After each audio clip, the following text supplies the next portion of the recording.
Hey everyone, it's Ak, and today we're diving into a topic that's more crucial now than ever before: cybersecurity. Seriously, with the way the digital world's blowing up, protecting our data, our privacy, it's not just a good idea, it's essential. We're talking about everything from your personal photos and online banking to massive company networks and government secrets. It's a wild world out there, and the bad guys are constantly trying to find new ways to exploit vulnerabilities. So, to help you guys out, we're breaking down 10 different types of cybersecurity, giving you real-world examples so you can see how this stuff plays out in everyday life. We're talking practical, actionable advice here, folks. Let's get into it. All right, let's kick things off with network security. This is all about protecting the integrity of your network and the data that's flying around within it. Think of it like building a fortress around your digital kingdom. You've got firewalls, intrusion detection systems, and a whole arsenal of security measures to keep the bad guys at bay. Now, imagine a company's internal network. This is where they store sensitive information, customer data, all the good stuff. Network security is what prevents unauthorized access to this network, keeping hackers and cybercriminals from getting their grubby hands on this valuable information. We're talking things like strong passwords, multi-factor authentication, and regular security updates. All those things your IT department is always nagging you about. But trust me, they're not just being annoying, it's seriously important stuff. Because a breach in network security can be disastrous. We're talking data leaks, financial losses, and a whole lot of headaches. So next time you're tempted to skip a security update or use password 123, remember what's at stake. Moving on to information security. This one's all about protecting data itself, whether it's at rest or in transit. Think of it like this: if network security is the fortress, information security is the vault inside where you keep the crown jewels. We're talking encryption, access controls, data masking, the whole 9 yards. It's about making sure that even if someone gets through your network security, they still can't get their hands on your valuable data. Let's take the healthcare industry as an example. Patient records contain a ton of sensitive information, from medical history to social security numbers. Information security is what ensures that this data is protected from unauthorized access and alterations. We're talking about things like HIPAA compliance, secure data storage, and strict access controls. Because when it comes to personal information, especially in healthcare, security is absolutely paramount. Next up, we've got application security. As the name suggests, this is all about securing applications from threats. Think of your favorite apps: social media, banking, shopping. Each one of them is a potential target for hackers. Application security is like putting a security detail on each of these apps, making sure they're bulletproof, or as close as we can get. We're talking secure coding practices, vulnerability scanning, and penetration testing. Let's say you're using a banking app to manage your finances. Application security is what protects your transactions, prevents unauthorized access to your account, and ensures that your hard-earned cash doesn't end up in the wrong hands. It's about building secure apps from the ground up and constantly testing them for vulnerabilities. Because in the world of apps, security is not a one-time thing. It's an ongoing process. Now let's talk about the cloud. It's where we store tons of data these days, but it also comes with its own set of security challenges. Cloud security is all about protecting your data and applications that reside in the cloud. Think of it like this: you're essentially entrusting your valuable data to a third-party provider. That's where cloud security comes in, ensuring that your data is safe and sound in their hands. Let's say you're using a cloud storage service like Dropbox or Google Drive. Cloud security measures ensure that your data is encrypted both in transit and at rest.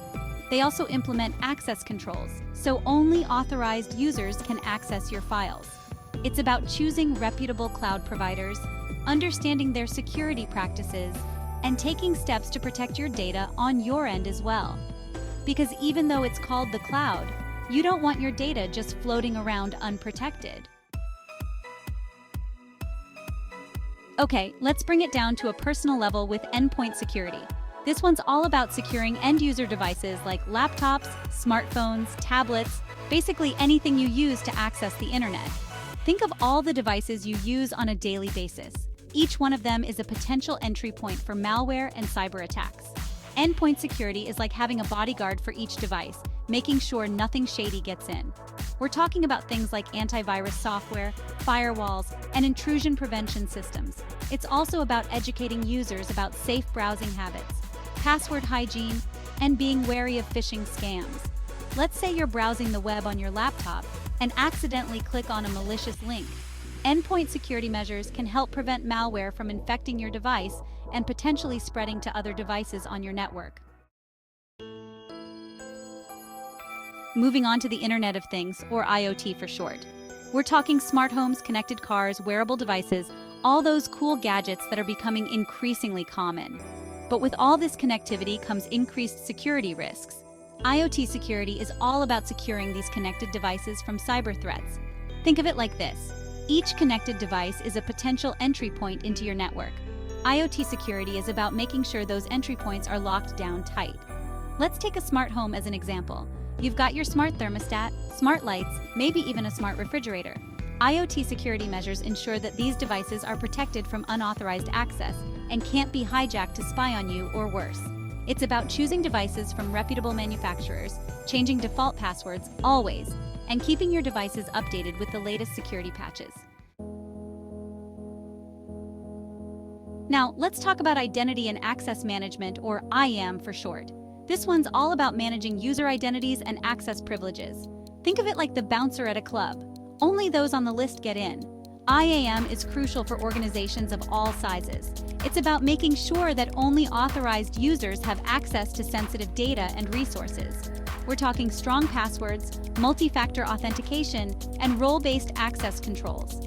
Let's say you work for a large corporation. IAM ensures that you only have access to the data and systems that are relevant to your job function. Your accounting department doesn't need access to marketing materials, and your sales team doesn't need access to employee payroll information. It's about establishing a clear set of rules and procedures for managing user identities and access privileges. Because when it comes to data security, knowing who has access to what is absolutely crucial. Next up, we've got data loss prevention, or DLP for short. This one's all about preventing data breaches and data loss. It's like having a safety net for your data, so even if something goes wrong, it's not the end of the world. DLP involves implementing policies and technologies to prevent sensitive data from leaving the organization's control. We're talking about things like data classification, encryption, and data loss prevention software. Let's say you run a retail business that collects customer data like credit card information and addresses. DLP measures can help prevent this data from being stolen or accidentally leaked, protecting both your customers and your business. It's about being proactive, identifying potential vulnerabilities, and taking steps to mitigate risks. Because when it comes to data breaches, an ounce of prevention is worth a pound of cure. Now let's bring it back to our pockets with mobile security. Our smartphones are practically extensions of ourselves these days, storing everything from personal photos and contacts to financial information and work emails. Mobile security is all about protecting our mobile devices and the data they hold from a wide range of threats. We're talking malware, phishing scams, unsecured Wi-Fi networks, the list goes on. It's about being mindful of the apps we download, the links we click on, and the networks we connect to. Using strong passwords, enabling two-factor authentication, and regularly backing up our data are also crucial steps in mobile security. Let's say you lose your phone or it gets stolen. Mobile security measures like remote wiping and device encryption can help protect your data from falling into the wrong hands. And finally, let's talk about disaster recovery and business continuity. This one's all about planning for the worst and making sure that even if disaster strikes, you can get back on your feet as quickly as possible. We're talking natural disasters, cyber attacks, even something as simple as a power outage. Disaster recovery focuses on recovering critical data and systems after an incident, while business continuity is about keeping the business operational during and after a disruption. Let's say your company gets hit by a ransomware attack. Disaster recovery plans would involve restoring data from backups and getting your systems up and running again. Business continuity plans would focus on how to continue serving customers and generating revenue during the downtime. It's about having a plan in place, testing it regularly, and making sure everyone knows their role in the event of an emergency. Because when it comes to business disruptions, hope is not a strategy. So there you have it, folks. 10 types of cybersecurity you need to know to navigate the digital world safely. From your personal devices to the cloud and everything in between, cybersecurity is no longer a luxury, it's a necessity. The key takeaway here is that cybersecurity is an ongoing process, not a one-time fix. It's about staying informed, being proactive, and adopting a security-first mindset. Remember, the bad guys are always trying to stay one step ahead, so we need to be vigilant and prepared. If you found this video helpful, be sure to give it a thumbs up, leave a comment down below, and subscribe to the channel for more informative content. And as always, stay safe out there, both in the real world and the digital one.